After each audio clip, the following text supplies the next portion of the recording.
Hi guys, this is GSMDome and I'm here with a freshly unveiled Nothing Phone 3A. The phone is priced at 379 euros. This is the blue version.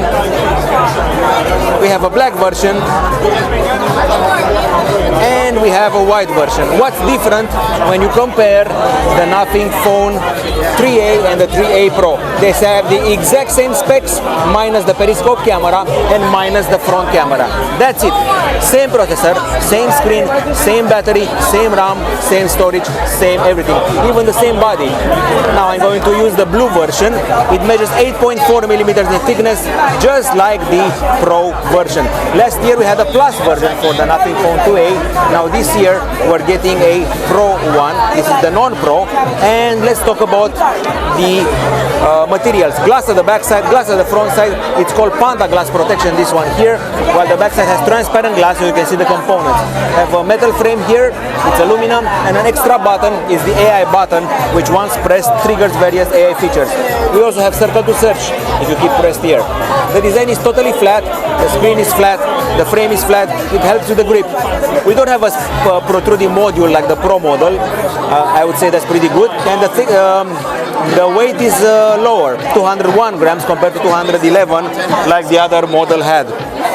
I should also mention that the phone comes with a 6.77-inch AMOLED screen, shows 1 billion colors, 120 Hz refresh rate, Full HD Plus resolution, 3000 nits of brightness, Panda glass protection, all the goodies one could desire from an Android mid-range phone. 379 euros is the price tag, and it runs on Android 15, which offers 3 years of Android updates. Aside from that, 12 gigs of RAM, 256 gigabytes of storage, and a 5000 mAh battery with 50-watt wired charging. Of course, people are going to buy it for the whole hype with the Glyph interface. So if you go here and you do this, they can light up in various patterns, ringtones, notification, messages. You can flip to Glyph, like place it down like this, and it should go silent as it just did. But there are multiple other applications for this feature. Also have a composer, you can compose your own ringtone, volume indicator, and progress in third-party applications like your Uber is coming towards you, or your food is coming towards you, and one of these bars will get filled. I also knew that once it charges, one of the bars fills up. And once you're listening to music, this can light up with the pattern of the song. That's only one example. Okay, so once again, this is the AI button for some reason, which we're going to use with AI features. This is the essential space that gathers the AI features. We also have the typical Nothing interface on top of Android 15. Minimalistic, basic colors, lots of grays, lots of white, lots of black. You can also sync up your headphones if you want to. Okay, aside from that, camera-wise, 32 megapixel at the front.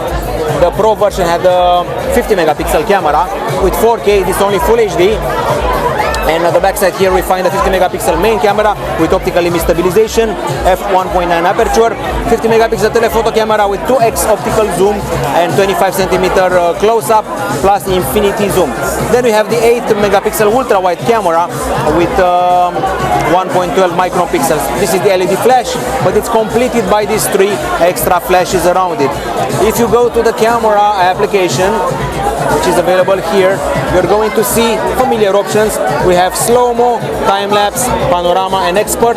In export you can play with the shutter, ISO, white balance, focus, and exposure. This is the photo mode, which includes a lossless zoom. So this is 2x and this is 4x, 100 millimeters with only 2x optical zoom. The AI tricks are working. And portrait also works with a variety of modes like stars and all sorts of goodies. Okay, there's also a night mode, and I don't see any macro mode. The previous model, the Pro, had macro.